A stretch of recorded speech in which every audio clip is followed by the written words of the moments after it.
पता नहीं भाई अऊ का दिन देखे लागी तो यही तो अच्छे दिनेगा का सिलेंडर बर लाइन लगा, पेट्रोल बर लाइन लगा। सुन ना एक ठनऊ मजेदार बात काहे जानथस?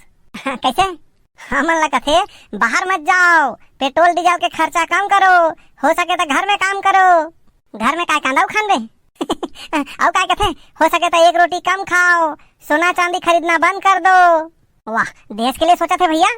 नहीं ठीक है, देश के लिए सोचा थे का सब वो चीज लकीस, लेकिन एक ठन चीज लकाबर नहीं किहिस। काला शराब जी, शराब कम पियो या बंद कर दो किहिस एक गाँव भी। ओला कौन बंद करवा सकिनी पर? ओला तो नागरिक के मौलिक अधिकार में जोड़ देना चाहिए। सही हरे ये छत्तीसगढ़ है, आलू टमाटर के रेट बढ़ जाई नहीं, महंगाई बढ़ गए कई चिल्लाते। शराब के रेट बढ़े में कोनो चिल्ला सुने हस? और पता है आलू टमाटर के रेट बढ़ते ना तो ओकर असर खाद्य विभाग ला पड़थे, और शराब के रेट बढ़ते था ओमे कोनो फर्क नहीं पड़े, वो तो नल जल योजना विभाग के ना।